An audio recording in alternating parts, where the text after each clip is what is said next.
بيبدأ مسلسلنا مع شيان بنت جنرال من شمال مملكة جان، وبنشوفها وهي داخلة مكان كأنه ساحة حرب، وفي شريط كده على عينيها مخليها مش شايفة أي حاجة، وبيبقى كل جنود باباها مسجونين وبيتعذبوا، واللي بتعذبهم بنت اسمها يورو، وبتفضل تتريق على شيان وبتبقى شمتانة فيها، وبتأمر جنودها كمان يخلصوا على شيان، بس برغم إن شيان مش بتبقى شايفة حاجة ولكن بتعرف تدافع عن نفسها لأنها بتبقى متدربة على القتال على إيد باباها الجنرال. ولكن نسمة هوا كده بتعدي وبتطير الشريط اللي على عين شيان، وبنكتشف إنها أساسا عامية ومش بتشوف، ولكن واحد من جنود يورو وقتها بيقدر يطعن شيان وبيوقعها على الارض، فبيجري واحد عليها اسمه هوا وبيبان انه كان بيحبها، وبيفضل يصرخ لما شيان بتموت بين ايديه. ولكن بشكل غريب كده في طاقه بتطلع من جسمها وفجاه بتفتح عينيها وبتلاقي نفسها بتشوف، وبتبقى متاكده انها من ثواني كانت ميته، يعني هي مش بس رجعت من الموت، لا دي كمان نظرها رجع لها. فبتجري وقتها على المرايه اللي قدامها، ولما بتلاقي نفسها لابسه لبس فرحها اللي بتبقى فاكراه كويس مش بتبقى فاهمه حاجه وازاي اصلا رجعت بالزمن، وبتترعب بعدها لما بتلاقي نقط دم على وشها، فبتجري وبتخرج بره الاوضه اللي كانت فيها، وفجاه بتلاقي الفرح بتاعها بقى عباره عن مذبحه، لان كل اللي فيه بيبقوا ميتين، ومش بتبقى فاهمه هو ايه اللي حول فرحها اللي كانت ذكراه حلوه جدا في دماغها للمنظر المرعب ده. ولكن اللي بنعرفه بقى ان جوزها بيفضل هو ومش بيتغير، وبنعرف ان اسمه تشو، ويبقى اخو هو الكبير اللي شفناه في حياه شيان القديمه، والاثنين يبقوا الامراء ولاد امبراطور المملكه. وبنشوف تشو ده وهو ماسك بابا شيان ونازل فيه تعذيب علشان يعرفوا مكان حاجه اسمها تنين اليشم، ودي عباره عن خريطه لكنز عيله شيان اللي بيتقال عليه من اعظم الكنوز في المملكه كلها. المهم ان شيان بترجع اوضتها وبتعمل نفسها مش عارفه حاجه، وتشوف بقى هو ايه اللي هيحصل، وبتمثل طبعا انها لسه كفيفه لانها في الوقت ده كانت فعلا كفيفه، وبتتصدم بعدها لما بتلاقي تشو داخل لها الاوضه ومعاه يورو اللي مش بتطلع نفس علشان ما تعرفش شيان انها في نفس الاوضه، فبتفهم ان تشو يورو بينهم علاقه سريه وجوزها بيخونها في اول يوم جواز ليهم.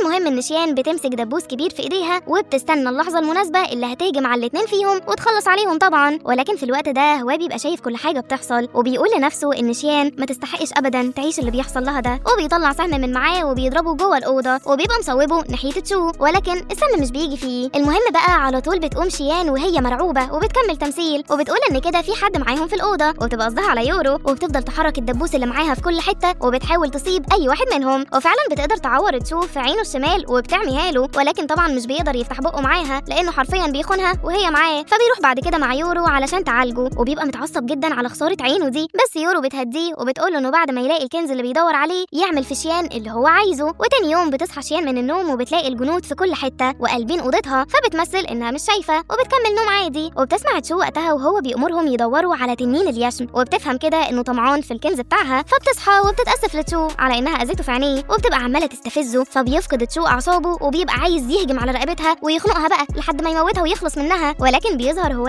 اللي بيوقفه في اخر لحظه وبيقول له انه لازم يجي معاه، وبيقول له انه ما ينفعش يقتل شيان دلوقتي غير لما يلاقوا الخريطه اللي هم عايزينها منها، وبيبقوا المفروض يتحركوا لبيت شيان اللي تشو مشتري ليها، لان الاوضه اللي هي كانت قاعده فيها دي تبقى في قصر باباها، فبتودع شيان قصر باباها لاخر مره لان في حياتها القديمه ما عرفتش ترجع له تاني. الفكره بقى ان من كتر ما تشو مش بيبقى طايق شيان بيخلي اخوه هو يركب العربيه مع شيان مراته ويمثل ان هو تشو، وده لحد ما يوصلوا للبيت الجديد وهو هيبقى قاعد مع يورو في عربيه تانية اصلا. المهم ان لما هو بيدخل على شيان العربيه وبيقول لها انه تشو مش بتفهم ازاي تشو بالقرف ده وليه هو بيدعمه في القرف اللي بيعمله ده، خصوصا ان في حياتها القديمه هو كان شهم جدا وكان دايما خايف عليها وما كانتش متوقعه ان كل حاجه عاشتها تبقى كذب وتمثيل. المهم انها بتفضل ماسكه نفسها وبتجري على انه تشو فعلا، بس الغريب ان هو بيبقى رومانسي جدا معاها حتى اكتر من جوزها اللي بجد، ولكنه من جواه مش بيبقى بيكذب، وفعلا كل حاجه بيحسها ناحيه شيان بيقولها لها، وبيوعدها انه قريب قوي هيخلصها من كل اللي هي فيه ده. واول ما بتوصل بقى شيان لبيتها الجديد بتتصدم من حالته لانها بتبقى اول مره تشوفه بعينيها، وده لانه ما فيهوش حته واحده سليمه غير اوضه تشو الخاصه، وباقي القصر عباره عن دمار شامل. ده حتى صندوق المهر بتاع شيان بيبقى مفتوح لطقم الخدم يلبسوا منه اللي هم عايزينه، حتى رئيستهم تشان بتبقى زيهم وعماله تسرق في مجوهرات شيان، بس مش بيبقى فيه غير خدامه واحده بس اسمها مي، هي اللي عماله تقول لهم عيب اللي بيعملوه ده وان دي سرقه وعدم احترام امانه، بس كلهم كانوا بيردوا عليها رد واحد، وهو ان شيان كده كده كفيفه، وان ست البيت الحقيقيه هي يورو اللي بتبقى مسؤوله عنهم وعن البيت كمان. المهم لما شيان بتدخل عليهم وبتشوفهم كده بيسرقوا بتتمالك اعصابها، ولكن لما بتشوف تشين بتبدا تتوتر، وده لانها بتفتكر اللي كانت بتعمله فيها، لان تشين دي كانت قاسيه جدا وما كانتش بتقدر ابدا انها ست البيت، وكانت بتستغل انها كفيفه وبترمي لها الاكل على الارض علشان لما شيان تمسكه شين تدوس على ايديها. المهم تشين بتروح لشيان وبتعرفها عن نفسها، والمفروض بتقدم لها شاي علشان ترحب بيها، ولكنها بتفضل تتريق عليها وبتستغل انها كفيفه، بس شيان بقى بتحب تعلمها الادب، فبتضربها في رجلها لحد ما بتوقعها على الارض، وبتدلق الشاي في بقها غصب عنها، وبتقول لها انها من عيله عسكريه يعني بتحس بكل حاجه واي حركه تتعمل جنبها هتبقى بحساب، وبتقول لهم انها عايزه صندوق المجوهرات بتاعها. وطبعا وقتها كل اللي كان لابس حاجه بعد ما شافوا تشين وهي بتتضرب بيقرروا يقلعوا ويحطوها في الصندوق، ما عدا مي اللي اساسا بتبقى ضد اللي هم بيعملوه. وبتحاول تشين تنتقم من شيان وبتاخدها علشان تمشيها بره اوضتها شويه، وبتبقى عايزه توقعها وقتها في بير عميق. وبتبقى شيان شايفه كل حاجه طبعا، ولكن مش عارفه تقف لانها كده هتكشف. بس بيجي هواه وبيوقفها على اخر لحظه، وبيفهم ان تشين كانت بتحاول تخلص عليها، فبيدخل شيان اوضتها وبيقرر يعاقب تشين. وبتلمح شيان هواه وهو بيخلص على تشين لان اللي عملته ده خيانه يعتبر. وبتبقى شيان وقتها مضطره تعامل هواه على انه تشو جوزها غصب عنها، ولكن الغريب ان هواه مش بيبقى عايز يستغل ده ابدا، ودايما بيبعد نفسه عنها او حتى بيتكسف. وبيبقى دايما برضه رومانسي وبيحاول على قد ما يقدر يتاسف لها على اي حاجه بتحصل لها في غيابه. بس فجاه كده وهم قاعدين سوا وبيتكلموا عادي هو بيتعب جدا وبتجيله نوبه غريبه وبيمسك قلبه. وبتكون شيان عارفه الاعراض دي كويس لانها اعراض ادمان مسحوق اسمه المعادن الخمسه، وده مخدر قوي جدا منتشر في المملكه. فبتحاول وقتها شيان تهديه وبتخليه ينزل في ميه سخنه قوي علشان جسمه يرتاح، ولكنها من جواه بتبقى فرحانه فيه. وبنعرف بقى ان هو مش مدمن ولا حاجه، ولكن تشو هو اللي كان بيديه المخدر ده غصب عنه علشان يبقى متحكم فيه. وده فعلا اللي بيحصل دلوقتي، لان هو بيروح لتشو كل فتره ويترجاه يديله المخدر علشان يفضل عايش على الاقل. بس كل مره هو بيلاقي نفسه بيتهزق بطريقه ابشع من اللي قبلها، لدرجه ان تشو المره دي بيرمي المخدر على رجل يورو وبيقول لهواه ينزل ينظف رجلها وياخد المخدر منه. بس في يوم بقى بتدخل يورو لاوضه شيان ومعاها جندي، وبتخليه يكتف مي ويحط ايده على بقها ويخليها تخرس. وبتتكلم يورو مع شيان وبتقول لها ان هي جايه تاخدها لمعبد الاجداد الامبراطوري، وده مكان مقدس لازم تزوره. بس شيان بتبقى متاكده ان في حاجه غلط بعد اللي عملوه في مي ده، ولكنها بتضطر تروح معاهم. بس مي مش بتسكت وبتجري تدور على هواه لحد فعلا ما بتلاقيه، وبتعرفوا ان يورو جت وخدت شيان بشكل غريب بحجه ان هي هتخليها تزور معبد الاجداد الامبراطوري. فبيجري هواه لانه بيبقى عارف يورو خدت شيان فين وهتعمل ايه فيها هي وتشو. وبنروح لشيان بقى اللي يورو بتخليها تلف شويتين، وفجاه بتاخدها المكان غريب مش معبد الاجداد ابدا. وبتدخل يورو شيان في المكان ده وبتسيبها وبتمشي، وفجاه بتسمع شيان صوت مرعب بيهددها انه هيخلص عليها لو ما عرفتهوش مكان تنين اليشم. فبتمثل شيان انها مرعوبه فعلا لانها بتبقى عارفه انه تشو. بس اول ما تشو بيقرب منها شيان بتبص في عينيه وبترمي في وشه بودره غريبه. وبنعرف ان ده حصل لشيان في حياتها القديمه، وهي كانت مفكره ان دي ارواح المعبد وانهم عايزين يعرفوا مكان الكنز، وقالت على مكانه، وده اللي خلى تشو يتخلى عنها بعدها. وعلشان كده هي كانت مجهزه بودره هلاوس بسببها هو دلوقتي شايفها مامته. فبيفضل تشو يصرخ ويحاول يهرب من مامته، وبتفضل شيان وراه وبتقوله انها مامته فعلا وانه ما ينفعش يهرب منها كده. بس في اللحظه دي هو بيبقى جه المكان ده لانه كان عارف ان تشو يورو مخططين يخوفوا شيان. المهم ان هو بيتصدم لما بيسمع شيان بتكلم تشو على انها مامته وبتقوله انها هتنتقم منه علشان هو قتلها. فبيسال هو نفسه ازاي شيان عرفت الموضوع ده لانه سر في عيلتهم. وبنعرف بقى ان هو وتشو اخوات من الاب وبس، وفي طفولتهم هو شاف تشو هو بيخلص على مامته لانه مريض نفسي وكان شاكك ان هي جاسوسه من مملكه تانية. وكان رد فعل تشو انه يدي لهواه كميه كبيره من المخدر اللي اتكلمنا عليه وخلاه مدمن من وهو صغير، وده علشان يضمن بس انه يتحكم فيه. وحتى لما هواه بيروح لباباهم علشان يعرفوا ان تشو هو اللي قتل مامته، باباهم ما عملش اي ردة فعل، ده بالعكس قال انه هيكافئه لانه بيخاف على المملكه. وبنعرف ان تشو مريض نفسي زي ابوه بالظبط، طلع له يعني. المهم بقى انه بيترعب دلوقتي وبيفضل يقول لشيان انها خاينه وانه مش بيتشرف بيها كمامته، وبيفضل يعيط زي العيال الصغيره وهو بيهجم على شيان بسيفه. بس هنا بقى هو بيتدخل وبيمنعه من انه يقتل شيان، وبيضربه ضربه بسيطه بيفقدوا فيها الوعي. وطبعا شيان مش بتبقى عايزه تكشف نفسها فبتعمل نفسها فاقده الوعي هي كمان. فبيرجعها هواه لاوضتها وبيجيب لها دكتور، بس الدكتور بيقول انها كويسه عادي ممكن بس تبقى مرهقه. ولما هواه بيقرب من وشها شيان بتقوم مفزوعه وبتعمل نفسها خايفه بس، ولكن هواه بيهديها وبيقول لها انه جنبها. وبيمثل طبعا ان تشو، فبتحضنه شيان وبتقول له ان يورو سابتها في المعبد لوحدها وفي روح كلمتها، فبيهديها وبيقول لها انها دلوقتي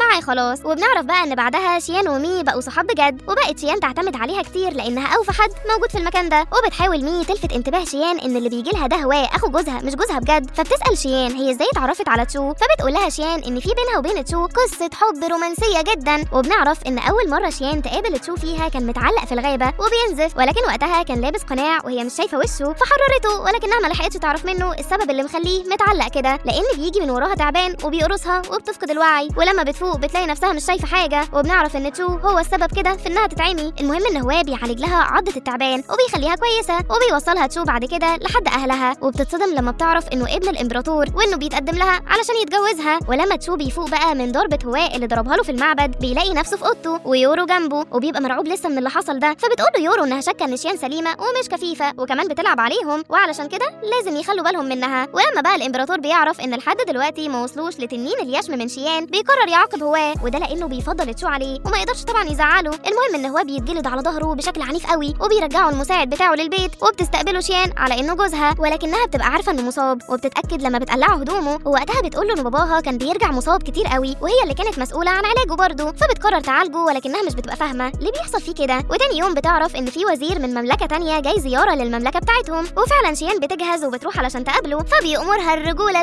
تقوم ترقص للوزير ده تطري القعده يعني، ولكن هو بيبقى متضايق جدا ان ده بيحصل، فبيقول انه هيرقص مع شيان علشان يعني ما تحسش بالاحراج، لا رجوله انت كمان. وبعد الرقصه دي بيقوم الوزير وبيبعد شيان وبيروح لهواه وبيقول له انه رقصه حلو قوي، وباين كده ان الوزير تبع نتفليكس. المهم انه بيطلب من هواه يجي معاه يعلمه ازاي بيرقص بالسيف كده، ولكن هو بيبقى قرفان طبعا، وفعلا بيرقص له بالسيف بعدها، ولكن كان هيموته اكتر من مره، بس يعني بيمنع نفسه. ولكن بسبب الرقص العنيف ده هو بيتعب ونوبه الادمان بتجيله وبيسيب الوزير وبيبقى عايز يهرب، بس الوزير ده بيمشي وراه وبيبقى عايز يرجعه لاوضته بالغصب، خصوصا ان هو بيفقد الوعي. فشيان بتبقى لابسه قناع ولبس اسود وبتروح تضرب الوزير ده وبترميه في النهر وبتخلص عليه وبترجع هو لاوضته وبتطمن عليه. وتاني يوم بقى تشو بيبقى متعصب من هو جدا لان الوزير مات ودي مصيبه هتقع على المملكه، ولكن هو بيقول له انه تعب بسبب المخدر اللي هو بيديهوله غصب، وانه ما يعرفش اللي حصل للوزير اصلا، وان اخر حاجه فاكرها هو ان في بنت لابسه قناع خلصت على الوزير ده. وعلى طول بقى بتروح يورو لشيان وبتقول لها انها عارفه ان هي اللي خلصت على الوزير الليله اللي فاتت دي، فبترد ميا عليها وبتقول لها ان شيان كانت في اوضتها الليله اللي فاتت كلها، بعيدا يعني عن انها ما تقدرش تقتل حد بحالتها. فبتزق يورو مي وبتمسك شيان من ايديها وبتقول لها تيجي معاها فورا، ولكن هو بيجي وبيزعق ليورو دي وبيقول لها ان اللي بتعمله جنان وبيخليها تمشي وبتسيب شيان، وبيفضل هو بقى يتاسف لها، ولكنه من جواه بيبقى متاكد ان شيان هي اللي انقذته الليله اللي فاتت فعلا، ولكن مش فاهم ده حصل ازاي، وده بيدل على انها مش كفيفه بقى. اما يورو بقى فطبعا بتروح لتشو وبتقول له انها متاكده ان شيان بتشوف وبتمثل عليهم، فبيقرر يختبر شيان وبيخلي هو يجيبها ويوقفها قدام زيت بيغلي ودرجه حرارته عاليه، فطبعا بتبقى مرعوبه لانها بتبقى عارفه ان هي لو ما قاومتش الزيت ده هيترمي على وشها، وفعلا هو بيمسك شويه زيت مغلي وبيرميهم على وش شيان اللي مش بتتحرك، وبتقول ان خلاص وشها سايح، بس بتتصدم لما بتلاقي ان الزيت اللي بيغلي ده مش سخن اصلا، وبتكون كده نجحت في الاختبار واثبتت انها فعلا كفيفه. فبيتاسف لها هو على انه تشو وبيقول لها ان ده حصل غصب عنه وبيمسح لها وشها، وبتبقى يورو شايفاهم ومتغاظه جدا، وبنعرف ان يورو اصلا بتحب هواه وهي مع اخوه علشان السلطه وبس. ولما بترجع شيان بقى لمي بتسالها هل في طريقه تخلي الزيت يغلي ولكنه ما يبقاش سخن، فبتعرف ان دي حيله محدش يعرفها غير اللي بيحبوا الطبخ، وهي انهم لو حطوا خل على الزيت هيغلي في اقل درجه حراره ليه. بس برضه يورو بقى مش بتبقى مصدقه ان شيان كفيفه بعد كل ده، وعلشان كده بتقرر تختبرها بنفسها وبطريقه غريبه جدا، لانها ايه بقى بتجيب حشره وبتعور نفسها وبتخلي الحشره دي تشرب شويه من دمها، وبنعرف ان الحشره دي لو شيان بلعتها مش هتقدر تتحكم في نفسها وهتجاوب على اي سؤال يتسال لها بمنتهى الصراحه وكانها يعني متنومه مغناطيسيا، وعلشان تفوق لازم تشرب من دم يورو لان الحشره شاربه من دمها. وفعلا تاني يوم يورو بتروح لشيان وبتبقى عايزه تشربها شاي غصب فيه الحشره دي، ولكن هو بيدخل بسرعه وبيشرب هو الحشره دي، ولان يورو خايفه من تشو اللي كان هيدخل عليهم ويشوف هو وهو متنوم بسببها، فهي قررت تاخد تشو وتمشي وتسيب بقى هو مع شيان، ولكن شيان بتبقى عارفه اللي حصل لهو لانه بدا يجاوب على اي سؤال يتسال له بشكل صريح قوي، فبتساله شيان هو ليه بيساعد تشو على الغلط ده كله، فبيقول لها هو انه مش بيساعده لانه بيكرهه وعدو اللدود اصلا، هو بس بيقرب منه لحد ما يقدر يخلص عليه وينتقم منه. فبتساله شيان هو ليه بيكره اخوه كده، فبيقول لها هو انه بيكرهه علشانها هي وهينتقم لها هي، فبتستغرب جدا من هو وهو ليه بيساعدها كل ده، فبتساله هو ليه عايز ينتقم لها طيب، فبيقول لها هو لانه حاسس بالذنب ومدين ليها، ولكن شيان مش بتلحق تكمل تحقيق لان يورو بتكون نزفت دم كتير في كوبايه وخلت مساعد هو يروح يشربه له، وفعلا اول ما هو بيشرب الدم ده بيرجع الحشره اللي جواه وبيفوق بقى وبيسنده المساعد لاوضته عادي. وبعد اللي حصل طبعا هو بيجيب يورو قدامه وبيقول لها انه دلوقتي يقدر يخلص عليها بسبب اللي عملته، ولكنه مش ناوي يعمل كده، وبيبقى التعب باين على يورو قوي لانها نزفت كتير وبتبقى فعلا بتحب هو، فبتقول له انها اسفه وهتبقى خدامته وتعمل اللي هو عايزه، فبيأمرها تراقب تشو وتعرفه كل حاجه بيعملها والا هيخلص عليها. وبنعرف ان هو مدين لشيان وحاسس بالذنب ناحيتها لان كل علاقتها مع تشو كانت بخطه منه اصلا، يعني اللي كان متعلق في الغابه كان هو لان تشو كان عارف ان شيان هتعدي من هنا وهتساعده وتبدا بقى قصه الحب، وكمان بيبقى حاسس بالذنب لان شيان اتعمت بسبب الخطه دي وانه كان جزء منها. وبتتاكد بقى يورو بعدها من ان تشو بيستغلها عن طريق انه في نفس اليوم شافها وهي ماشيه من عند هو،